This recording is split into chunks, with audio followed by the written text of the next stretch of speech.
Welcome to the Soul Seekr Podcast. I'm your host, Sam Kabert, and this year marks the 5th birthday of the Soul Seekr Podcast. I started this pod back in 2019 when I was taking my first steps on the path of remembering. And at the time, the tagline for the show was a journey of self-discovery. A year later, it became a journey of remembering. Yet, what I know now is back then, I was still seeking. And what I've come to know now is that it's the journey of seeking that brings us the silent, slow stillness of acceptance. And therein lies our own innate wisdom. It's my mission now to eradicate the glorification of hustle culture, as it was my drive in entrepreneurship that led to a greater whole, and that's because I was outsourcing my sovereignty rather than looking within. So let this be your invitation to take a deep breath in and remember that at any time we can shift our thoughts and our feelings to create the outer world in which we wish to live. Soul Seekers, it's time to grow. Let's go.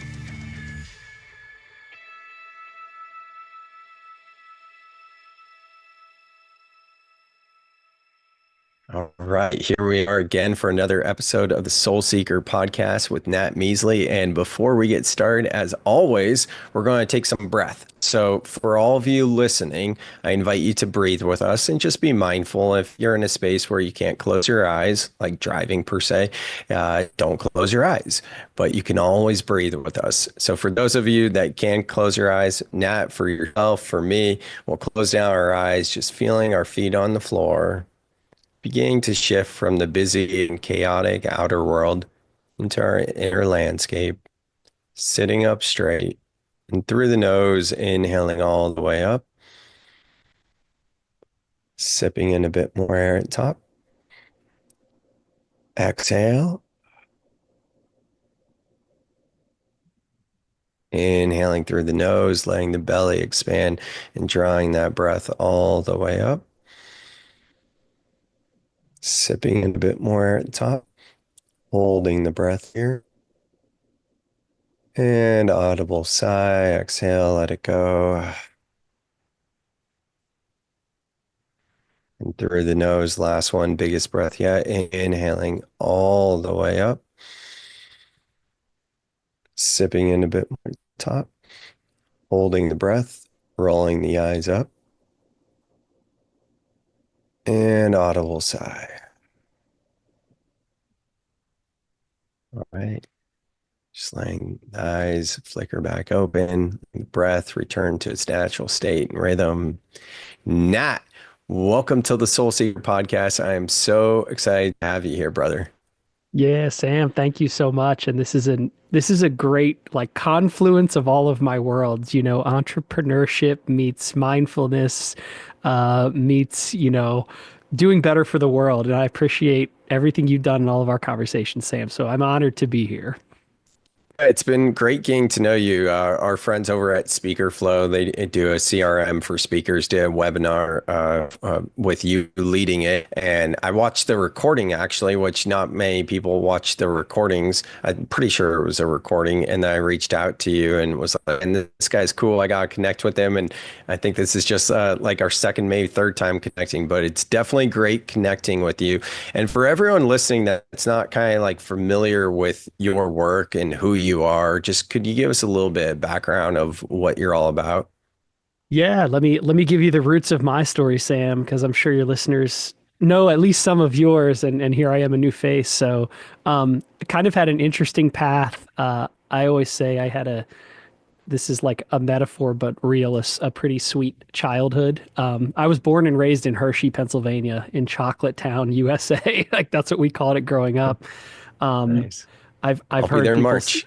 Yeah, nice. There you go. It's a deep, there's no better place to grow up. I actually think I won the lottery, born there in 1983. Like it doesn't get much better than that. Good Grew feeling. up in a safe environment that was, all focused on like development support. Both my parents were teachers. I went away to school, stayed in school because I loved it. I was always a good student, probably because my parents were teachers. And shout out to Pam and Tony, my mom, who was an art teacher, and my dad, who was director of the gifted program for kids all growing up. So it was always like creative design. Think of something new, try something new, test something new.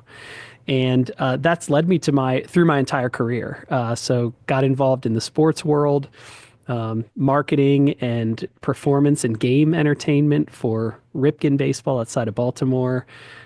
Stuck around in college while doing that, earning a master's degree in leadership and organizational design, and then started a team building company with a few partners. Sold my interest in that, and kind of boomerang back to, you see, I've evolved, Sam, to Professor Nat, because I teach a few classes on entrepreneurship and leadership, and even dabbled in like sports marketing while helping others to kind of leverage this experience that I've had in helping leaders all over the world to develop, I always say world-class workplaces, but places where people actually want to go work, right? They can feel that they are listened to, there's purpose, there's meaning. And like, as beautiful as that sounds, the harsh reality is 80% of people hate their jobs. These are statistics from Gallup. And it's a tough world, and especially now where we're working more and more individually, we're in our home offices. How do we reconnect, like you would say, find acceptance, with this new normal? And so I appreciate the work you're doing, Sam. And that's at least a little bit of my story. Gives your listeners something to think about. Yeah, so many things that are interesting to pick at there. And congratulations as well as being a new dad as well, and talking about some personal life stuff. That's really exciting too. With everything that you're doing, you just mentioned so many different professions that you've had. How do you balance it all, especially now as you navigate the challenges of adapting to being a parent?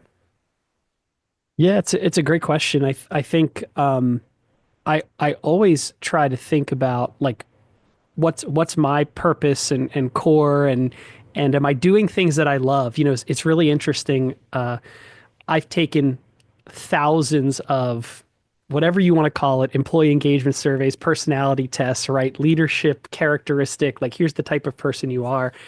And just within the last year, I did a survey with a company called Culture Index, and I was determined by their facilitator to be a debater, which means that I love offering both sides of a perspective, both sides of a story. I like being in the middle and getting people to connect, which to me was eye-opening because it explained my whole life. I've met people from all over, from various ends of different continuums, and I just love connecting them. I love hearing what their motivations are and how they're forming their own lives and their arguments. And then this facilitator added on, and Nat, you are in like the 99.9 percentile of wanting to create your own rules. And so like, I think quite honestly, Sam, I struggled with that at various points throughout my own life, right? Like we all probably go through the entrepreneurial anxiety or guilt, right? Like, am I doing enough? Am I working hard enough? Am I making enough? Making the right connections? Am I writing a process for this business? I have no idea. And so that I actually think that moment helped to quell all those fears I've ever had around, what am I doing? Am I doing the right thing? And yes, me forging my own path is like true to who I am. It's true to my values. So in any of those roles I've ever had, you could ask anyone, they'll say, yeah, Nat put his stamp on it. I was never destined to show up and have someone tell me how many widgets to make. I just wasn't. And luckily enough, I had the environment and surrounding that pushed me to get good at that, which is also really interesting. Yeah, I appreciate you sharing your struggles and talking about the entrepreneurship guilt. I think any of us that have are creating something in our life, maybe it's not an entrepreneur, but you have that drive with your passion projects as well. For me, it's being an entrepreneur, no doubt about it. And I can remember back when I was younger, building up my business, really being in hustle culture and hustling and grinding and it served me well because it got me to achieve my goal. And once I got there and achieved my goal, I actually felt more empty. And that's when I went this other way of spirituality, mindfulness, new message of whole life balance. But I'm curious, being a professor that's teaching entrepreneurship and these students that you're working with, like what what comes up as, if anything, in terms of their mental health and making sure that they're not burning out the candle, you know? Yeah, yeah. I teach one class each semester, Sam, and it's fun. It's typically in entrepreneurial leadership. So we're working with like really smart young people who want to do the same thing, right? They want to do what I've done, like follow their own footsteps.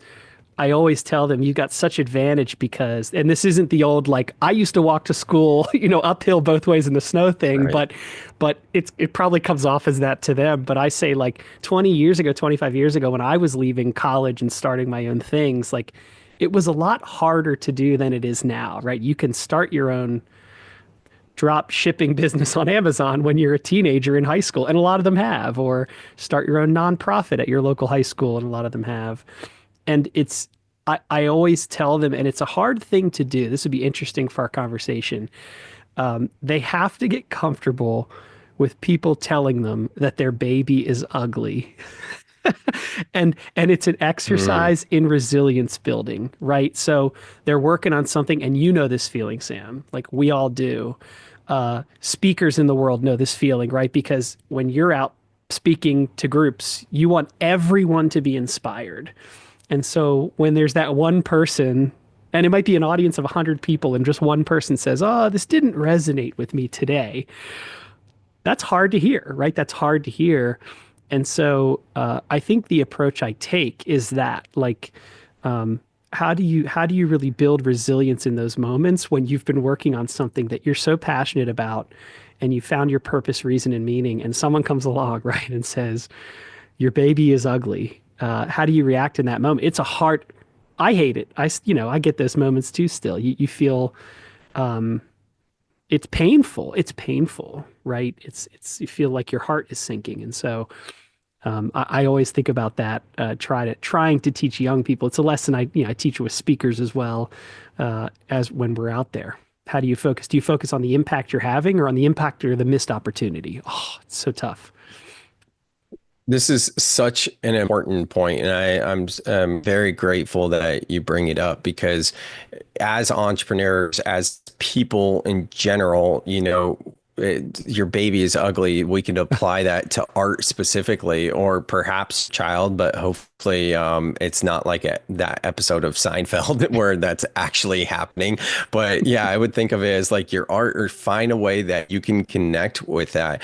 I know for me, hearing you say that, there's been a few times as of late where I've just reflected, kind of similar to what you said about like this isn't back in my day, like we had to walk in the snow to school type of thing. But like growing up for me, I used to say, oh, I have thick skin. I have thick skin. And doing all the Yeah. deep work I've done over the past few years, I'm like, oh my God, I have such thin skin, and it can feel so hurtful. And when Yeah. someone it thinks they're giving you they're helping you out, but they're just breaking it down. Like, there's the thing of a compliment sandwich where it's like just give feedback in a positive, then the constructive feedback, then the negative, if you will, quote unquote, is so Yeah. helpful to receive. So I'm curious, when you're teaching this Mhm. with building resilience, what exactly are you teaching? What are some things people can take away?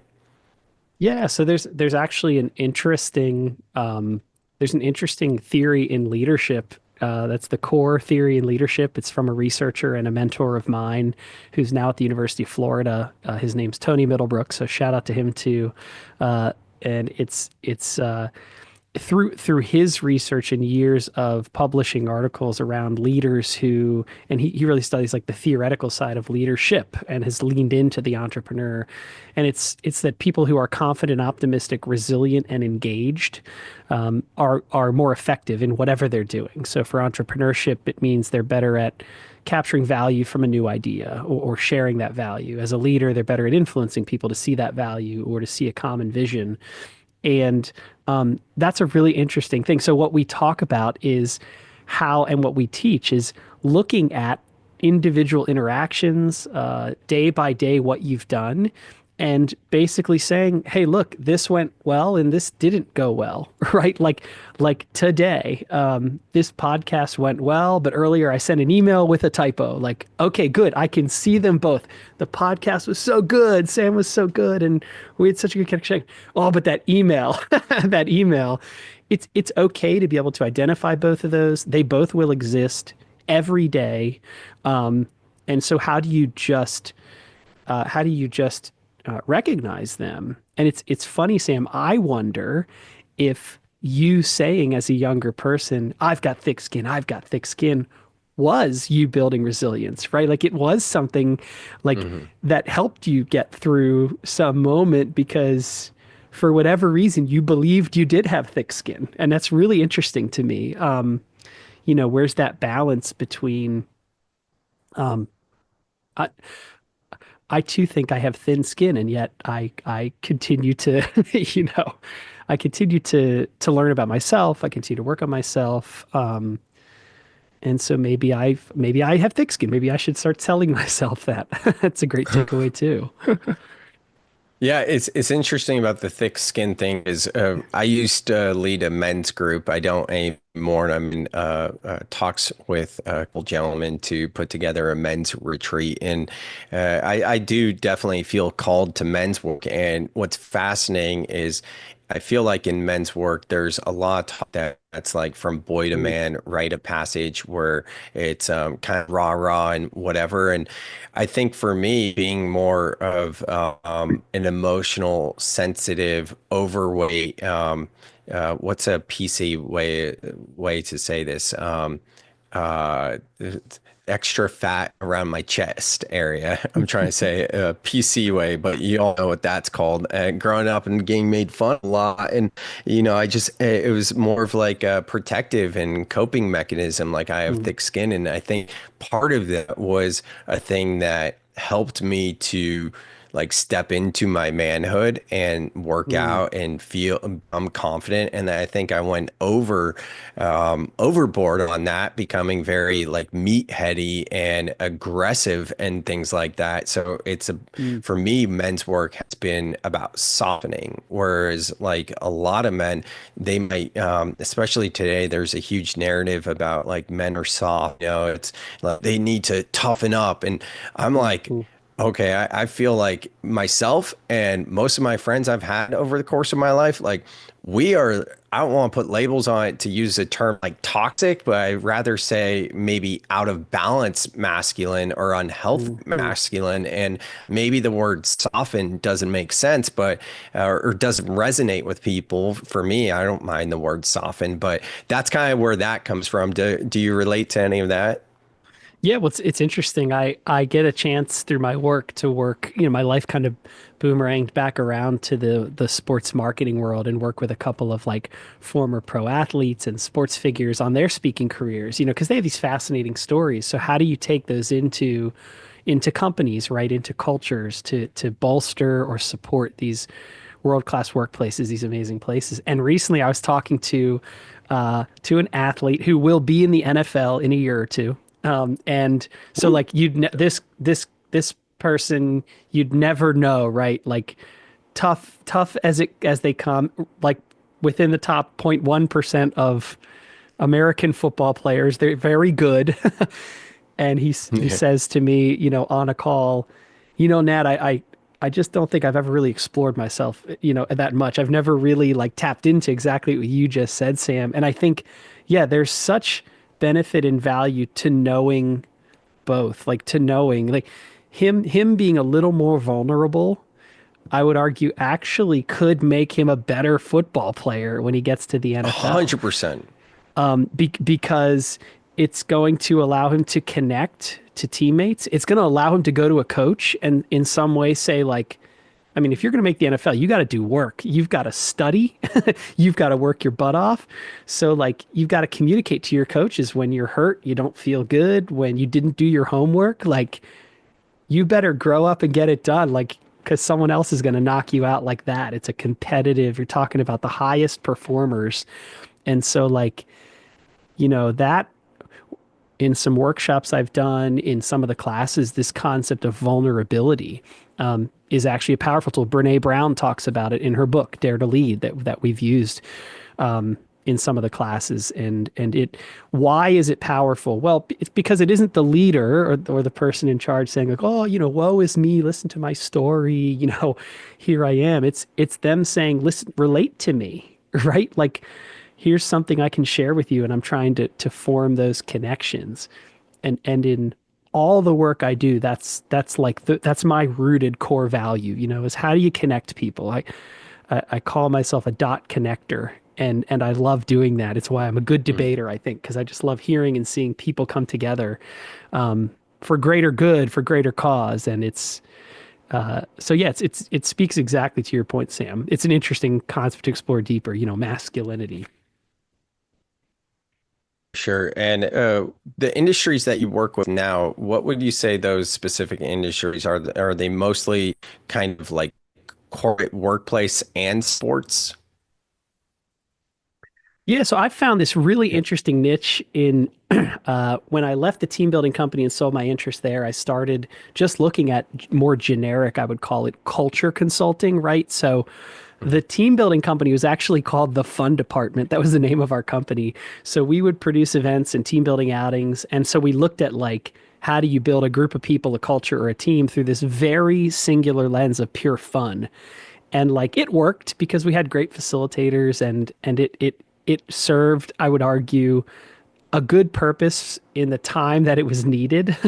And so I looked in the next step of my career to like that and realized that culture is bigger than that, right? It includes data and surveys. It includes hiring and firing practices. It includes bringing in outside consultants and supporters to really help support whatever your culture is and how you want to tell that story or what you want to do for your people, build up their habits, teach them as leaders. So where I found myself, Sam, is in this interesting niche connecting great speakers to great companies. So in industry wise, it's there's been financial planners, law firms, and plumbers that we've worked with. The differentiating factor is it's those top companies, those top workplaces out there that where the leadership is enlightened. They understand exactly what you said, about connecting to people and vulnerability. And so it could be a mid to small company or some bigger corporations get it right as well. It's so interesting because I just got off the call, off a Zoom call with someone, and I've had this conversation a lot of times. It was a positive call. It was a working relationship, so we're doing business together. Hmm. And at the same time, I will say like they there's a lot that I encounter where in a professional setting, they are afraid to go to vulnerability. They are afraid to go to emotions. So much so, I was brought in as a speaker earlier this year for a speech called Overcoming Overwhelm. And by the end of the presentation, someone raised their hand. She said, you spoke a lot about feelings, but feelings don't have an intelligence. What do you have to say about that? And the truth is, there's something called emotional intelligence. And I think a lot of professionals are aware of that, yet they are afraid to bring emotional intelligence into the workplace. Why do you think that is? Oh man. Yeah, I'm going to give you a wild anecdote, Sam, and it just happened. Like we're doing this recording 2 days after the CEO of United Healthcare got shot and killed in New York City. I'm sure you've seen this news. And within a day, a LinkedIn job post for CEO of United Healthcare was up.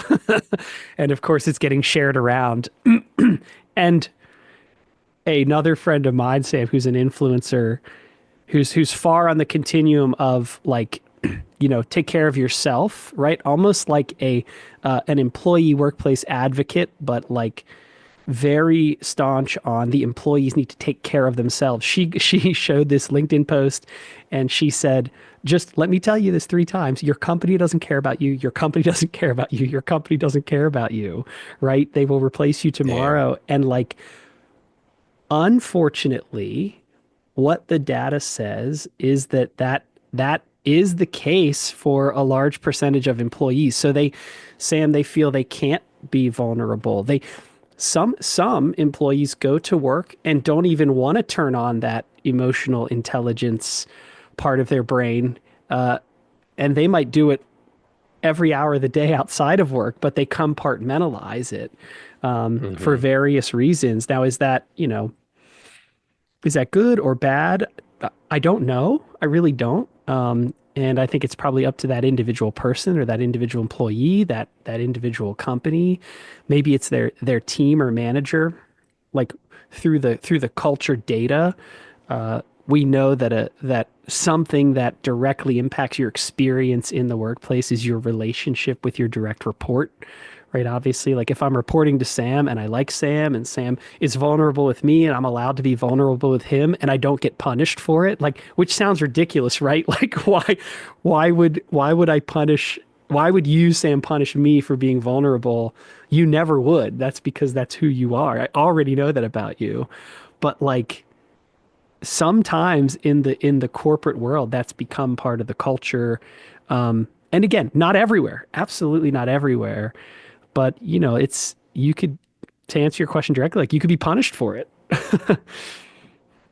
Yeah, so it's about creating that safe place in the workplace to create that psychological safety. And if it's in your experience in matchmaking with other speakers and the businesses Yeah. that you work with in the industries, it seems like the ones that you're connecting with are ones that quote unquote get it. Is that right? You don't yeah really run they into the ones that don't get it often. yeah, they get it. And good news too, like there's a lot of them out there, right? Like let's paint the picture very bright and pretty. There really are. There's enlightened leaders out there who are are rock stars who get it. But by get it, I would argue, Sam, is they are willing to, like, what's that mean in a habit? They're willing to talk with you as an outside consultant, get your opinions, your thoughts, be vulnerable about sharing, their own opinions and thoughts. I mean, going back to my own personal career, I always wondered why some of the biggest banks in the world are headquartered in Delaware. And we at the fund Hmm. department worked with almost all of the banks in downtown Wilmington, Delaware. They're headquartered there because the tax laws are lax in Delaware. And our company is just south of Philadelphia, so we're right there. And I often was shocked that I would be in meetings with these bank executives, hundreds, thousands of branches all over the country. And they're telling us, like, they're letting their guard down because we're talking to them about their company picnic coming up and how to recognize people and engage people. And they're telling us, yeah, we do this and that and this and that. Sometimes it borderlined on like defensive, right? Whenever you ask a leader in the world, hey, what's your culture like? Oh, it's great. It's great. Oh, it's great. Well, of Yeah. course, of course it's great. Like, but what are you doing? What are the habits? How are you measuring it? That came up in the Speaker Flow podcast too. If you remember, like a way to create that conversation is to ask, like, what's the state of your culture and how do you know that? How could you prove that to someone else? So yeah, those leaders are out there. They're ones that get it. And by that, they are vulnerable and they're leading the best Mhm. companies because they're open to help. They're open to support. They're open to connection. So it's there. Yeah, and a big part of building this culture is building a culture of resilience where if something happens within an organization, say as in your example, the CEO gets shot and killed. I worked with a, Oh, chain of casinos this past year that had, I think, 7 to 10 suicides. And it's really like they need the support and mental and emotional tools, and as you put it, their resilience. So just to hammer in on resilience, was there more? I know you mentioned individual interactions being part of building resilience, but was there more from that study that you referenced earlier? yeah, yeah. It's it's from like this is a good point on this. Like, how do you build resilience for someone else, right? So, as a leader or a speaker coming in, how do you speak to this point?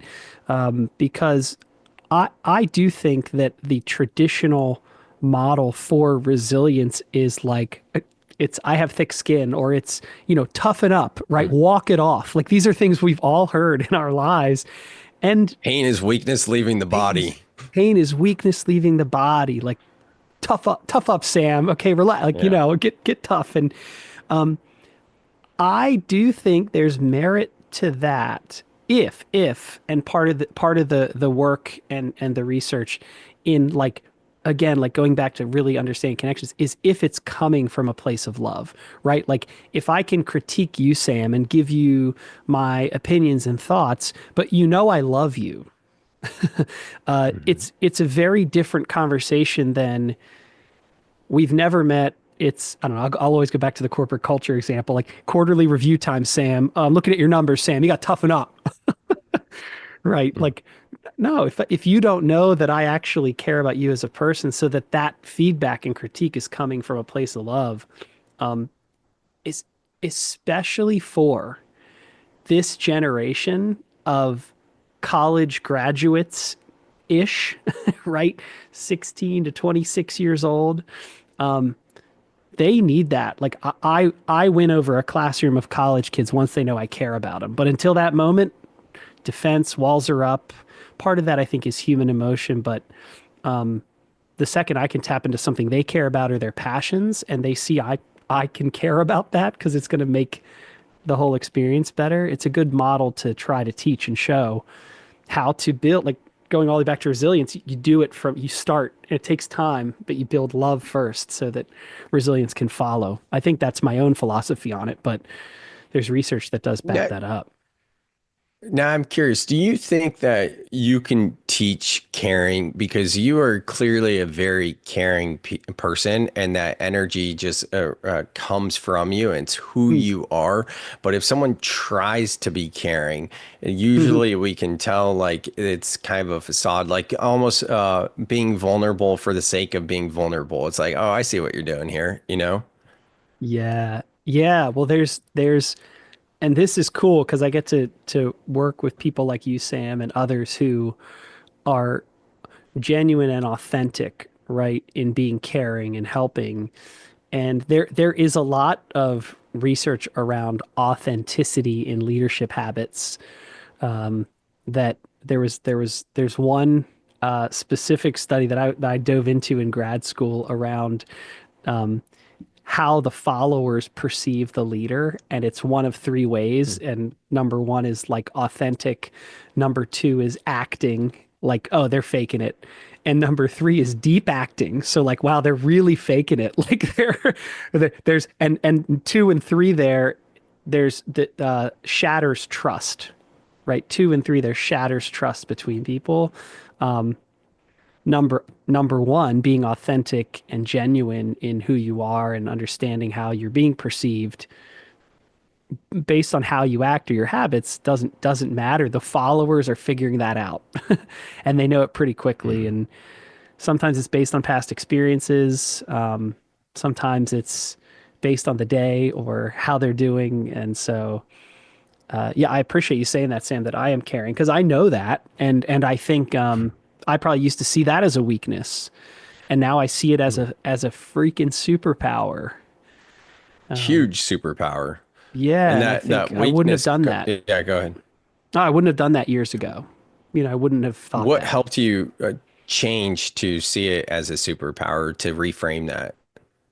I think I see more and more. I don't know. I was going to say successful people. Maybe the right word is like happy people or like fulfilled people or centered people who have found that perfect balance or a good balance of caring and self-care. Like caring is caring also. I mean, this is great. You could shed light right on the self-care piece. Like caring is part self-care too. It's taking care of yourself so that you can care for others. So I think I've just seen and gotten to know so many people out there in the world, yourself included, friends from other networks that I've met, leaders, executive leaders in the world who you might think are the traditional stuffy CEO, and she's actually the most caring woman you've ever met in your life, and it's cool. And I really appreciate you saying successful people, and then after that, following that up with centered, grounded, and fulfilled. Because it seems to me that your version of success is centered, grounded, and fulfilled. And maybe, Mm. that just came through. If you were to think about it, maybe there's some more things you would add in there as well. But point being, like, I so resonate with that because I think it's a constant journey, and hopefully this is something that the students and the next generation, I feel like they're getting it a little bit more than our generation. You and I are about the same age, Mhm. or especially above us, but it's not about the materialistic things. So I know my journey was doing, having, then being. And then by the time I got to Mhm. being, because I had built that financial freedom, I was like, I'm not happy. Where the correct model is be, do, then have. So I think that's really important. You brought up that distinction. Yeah, yeah, leaning far into, who you are and yeah, the young generation definitely has more access than I know I did. And just in general talks about it, right? Like mental health wasn't in the dictionary when I was in college. It wasn't. Like I Wait, mean, was it you not? Is that a real thing? I don't Or are you just know. saying that? Well, yeah, I Okay, just I okay. just mean like People are going to be metaphorically. fact checking that, be Yeah, like, yeah, wait, yeah. wait, Sorry. wait. Yeah, yeah. I just did an NLP master practitioner training, and they talk about like literal listeners, and I'm like, oh yeah, I'm a Okay. literal listener. I heard you say that. I was like, wait, really? Yeah, yeah. So, Yeah, sorry. That'll be the hook too yeah, from the podcast, right? As you chop this up, and someone will go, "What? What is this guy talking about?" No, but what I totally. meant, mental health was in the dictionary, but it wasn't talked about, as much. And I mean, look, like uh, lines for therapists are out the door for every generation now because diagnosed rates of like ADD, ADHD are through the roof for older generations, right? They're getting these diagnoses later in life. So what we've uncovered, I think, is we know so much more now about the human condition, about mental health. Like the research is there, the studies have gone on. I mean, your facts, Sam, about the casino that you've been working with, and that 7 of their team members committed suicide. I mean, that's real. That's how has. I mean, that's just. I don't even know how to react to that, but we now talk about that, right? It's in the open because it's happened. It's happening. Wherein I think mental health just was never a focus. So the the more, yeah, you can lean in. I feel a lot of times very grateful for, and I think I've taken advantage of it too, and I understand that in my own personal journey, but grateful to my idyllic childhood. Of course, like it wasn't always all perfect and chocolate and smelling good, but I think often about like it did help me in more difficult times, in tough times, to be able to then also have as some of those harder times have come in adulthood, right? The longer you live, the more trauma. There's no doubt about that. That also layered onto that has been more access to things like that: therapists, mental health supports, resources. It's in the light, and I think that's really good. Absolutely. I couldn't agree more. And trauma is a interesting one to bring up as well, because it is one thing I'm thinking of here is you mentioned earlier about like being a leader that you didn't say compassionate, but essentially compassionate. You're talking about Mhm. caring and love. But I wanted to specifically point out love. And love is such an interesting word. Like, I've said love several times on this podcast. I'm sure, like, oh, I love that. That's something you said, right? I haven't said, I love you, right? And when we hear the word love, we toss it around so much like, oh, I love that, or I love this or that. But then someone needs to earn the right to love them. There's like this Mhm. distinction where it's like, no, I have to get to know you. I have to trust you. And then, oh, now you're safe. Now I can love you because of XYZ. And is that actually serving us, or is that creating barriers? I don't know the answer to this, but Mm. I think part of the gray area here is why so many people are turned off by the word love in terms of saying I love you, or using love in a workplace, in a culture environment. So I'd love to hear Mm. you unpack that a bit more. Yeah, yeah. Well, I think it too could be could lead to punitive outcomes, right? Like you can in working with HR executives behind the scenes, like Mm. love it's interesting. Like love really isn't something that's supposed to be part of the corporate culture.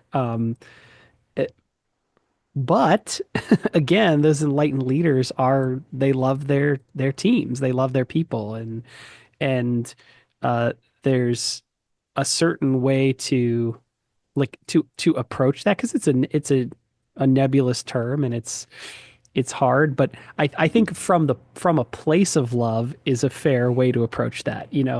Giving feedback, encouraging people who might be your followers, but again, like I've seen it in action where the way it's perceived is the truth. So that you can't fake And love either. Yeah, absolutely not. And see, that's the interesting thing, right? They can love their people, the leaders can love their people, but I'm not really deep into HR. I would imagine if a person in management is having a meeting with someone where it's some sort of performance review or anything like that, where it's a superior, right? And they say, I love you. I don't think that that's gonna fly with HR, yet they can love them but not say, I love you. It doesn't make sense to me. Yeah, these concepts are kind of because the traditional view of a hierarchy in business or traditional structure, uh, there are certain liabilities that come along with this work. And so like try it's a really weird thing that's happening, Sam, right, in this world because the outcome of all of this is companies need to provide some kind of mental health support for their people. Um, Mhm. because like it's now part of healthcare benefits and we're talking about millions of dollars. Like I actually work with a couple speakers who are also like expert consultants on that side of the world. Um, and so what we try to do, we're trying to cram these concepts of like love and caring and support into this structure and hierarchy that is built to like resist that. Um, and uh, for good reason. But I don't mean we like outside consultants, like enlightened leaders are trying to do that too. And I think it creates real conflict. It creates real conflict in the world. And so uh, yeah, I don't know the answer, but we're starting to point to like the data points that look, if you do love your people, you'll save millions of dollars on healthcare costs. Right. So what's your decision? Right? It's easy to see if Sam made his sales numbers or not, but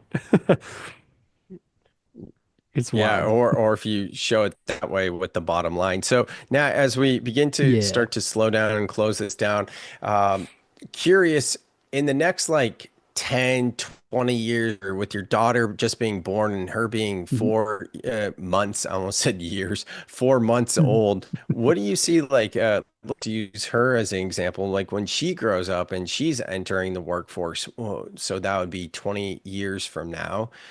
What do you see the mental health landscape looking like then? Yeah, like that's a great question. And I think it's like I see two outcomes, right? As the debater and dot connector, like a really hopeful one. Like part of my brain is like a really hopeful one. There's there's groups out there, entire communities that are getting behind concepts like wait till eighth, which means you wait till eighth grade to get your kids any kind of device or tablet or phone. Um, Hmm. there's real research now, right, on the dangers of social media. Like we now know it's addictive and it can be great, but it can be bad. I think it's my prediction, Sam, is that within the next 10 years, we will have a Surgeon General warning on this video. And it will Mm. say social media is addicting. It can cause, mental health problems and crises. Consume appropriately, right? Like consume appropriately. And so I think that will be the driver for a lot of the next 20 years. How do communities reconnect or connect? We have every piece of information aside from some of the like ancient alien stuff that you've had on your podcast before, but we have every piece of information from everything that's ever been discovered at our fingertips now. So how do we use it? I think in 20 years, like probably like always, the certain concepts, entrepreneurs, capitalists will shake out from that. Hopefully they'll be in it to do more good than not. That's my hopeful vision. But probably it'll still be a fight. It'll still be gross and nasty, and we'll have to find that balance, like we talked about a little earlier, between like caring for ourselves and caring for others. And I think it's only going to permeate the work world more. So I think there'll be less of a divide, even less of a divide. Would be my prediction. Like total blur between work and real life, if that makes sense. Whatever work and Oh, real life are. yeah. I mean, I think of it as I believe the show is called Severance on Apple TV. Do you know that one? No, I haven't seen it. No. If it's not called Severance, it's called something else, clearly. And the show's about people that go to work, and when they go to work, they have a procedure done in their brain where they know nothing about their personal life. When they Mm, go home, they know nothing about the work life. So when I speak on stages about soul life balance, I'll talk about Severance, this show, and be like, only in this show, if you're a character in this show, then you have a personal life and a work life. That's the only way. Otherwise, we're just yeah. living this one life. They do mesh. And something I wanted to talk with you about, and I forgot to write down, was compartmentalization. And, Yep. I've been starting to work with more first responders and speaking Mm, with first responders in terms of like a work life and a personal life and compartmentalization. No wonder why so often people can come home and not feel like they want to communicate with their spouses, their kids, whatever it may be, because of these mm, traumatic things that are happening on a daily basis for first responders. But for the everyday person that's just not being exposed to trauma, there's stress and emotions that aren't being processed. So as mm. you hear this, is there anything that's coming through for you that you might want to add into the mix? Yeah, I think maybe it's that the opportunity for decompartmentalization will be there, present, like going back to your question about the future of where we're headed and what's next. Because like uh I've found fulfillment and a purpose in this blur, right? That and it's I'm fine with it. I really enjoy it actually. I love it, right? I love it that I can mix work and personal life and kind of pick, right, how much I dedicate to either or. And it's almost like but I really don't see a blur. Or I don't see a compartment between them. So I think the opportunity for that will be greater, Sam, in the future. That would be probably a really hopeful vision, but I think it's possible for sure. Oh, I think we can do it. I mean, that's my vision of soul life balance. And it's so Yeah. fascinating to me because the message of soul life balance isn't landing like I thought it would have landed. And some of my mentors are different people that I respect, business people and successful that I deem to be successful and are on this journey of mindfulness and mental and emotional health. Hmm. It's interesting what they tell me is like you're just too early. They're not ready to hear it. And a big part is like Mm, the word soul being triggering, kind of like how I said the word love can be triggering. So hmm.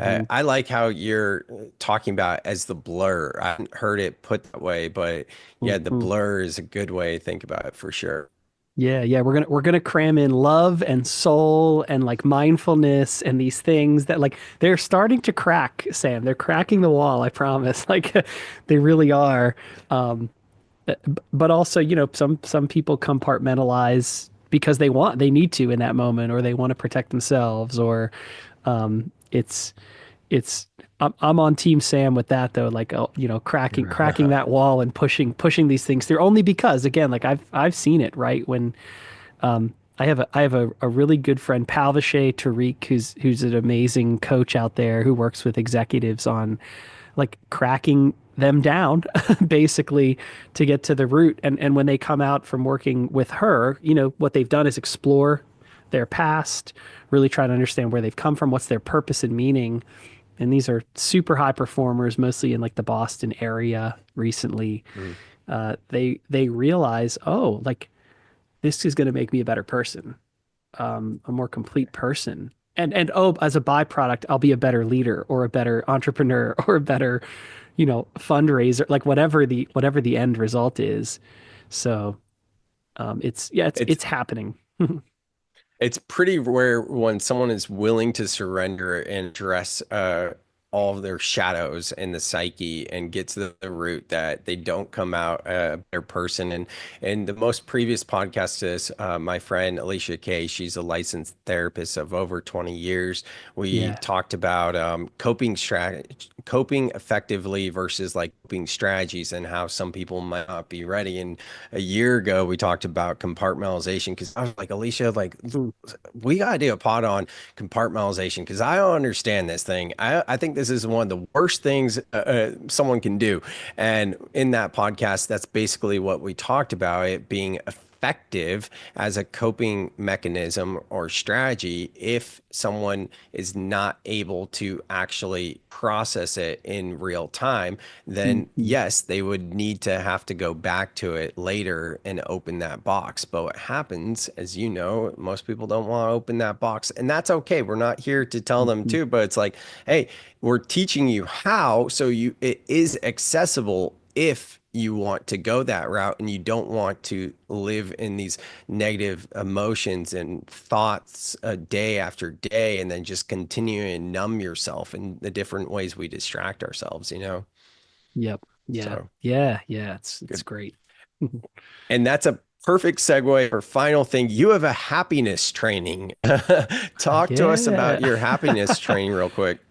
Yeah, so Sam alluded to the webinar I did, which I'm happy to share with anyone, for Speaker Flow, which highlighted this niche that I found in helping speakers to take their messages into corporate, right? To crack that wall, crack down the compartmentalization, get a little bit of love into the workplace. And so co-designed and I actually co-facilitate this happiness training with one of those partners of mine, a guy named Dave Raymond, who's also on the same mission and has a fascinating backstory. He was the original Philly Fanatic, the mascot for the Philadelphia Phillies in 1979. He did that job for 20 years, and he was so good at it. This is the amazing part of it. He was so good at it because his mom went deaf when he was 3 years old. So fast forward 1979, and the Phillies asked him to go try this thing, go get fitted for a suit in New York. And he went and met Jim Henson's design team. They're the ones who designed his original Fanatic costume and brought it back to Philadelphia. And I argue, created $1 billion brand extension for the Phillies because of who he was. So his Mm, career evolved. wow. He got into speaking. He started sharing some of his most vulnerable moments about his own background and depression and anxiety while performing. You know, his job was to be a clown, and going and doing that job in not just baseball stadiums, but hospital rooms and funerals and other places is what really helped him. I mean, it's absolutely stunning, the story. So yeah, that among some of the other things that I offer, I helped Dave to develop as a good professor and co-facilitate the curriculum that we call the happiness training. So we do that with companies all over the world now. It's incredible. Thank you for doing that, Nat. And offline, Yeah, I'll reach out to you. Would love to connect with Dave and interview yeah. him. It sounds like a great story there. What's the best way for people to get in touch with you directly? Yeah, so this is an easy answer after my whole career in, team building and sports entertainment, etc. It all led to me founding yourculturedesign.com. So go there, that's us. That's me. And right there you can book a discovery session, hop on with me for 30 minutes and let's talk about anything Sam and I talked about today, or talk about anything you want as it relates to, how do we keep creating, again, what I call world-class workplaces, but cultures and leaders in places that are thoughtful, mindful, caring, loving, and oh, by the way, also killing goals and KPIs on sales and also employee engagement rates and everything else, because that's the end result, but it all starts in how do you design that experience for people. So yeah, yourculturedesign.com, Sam, is where you can get to me and book a discovery session. I love meeting new people.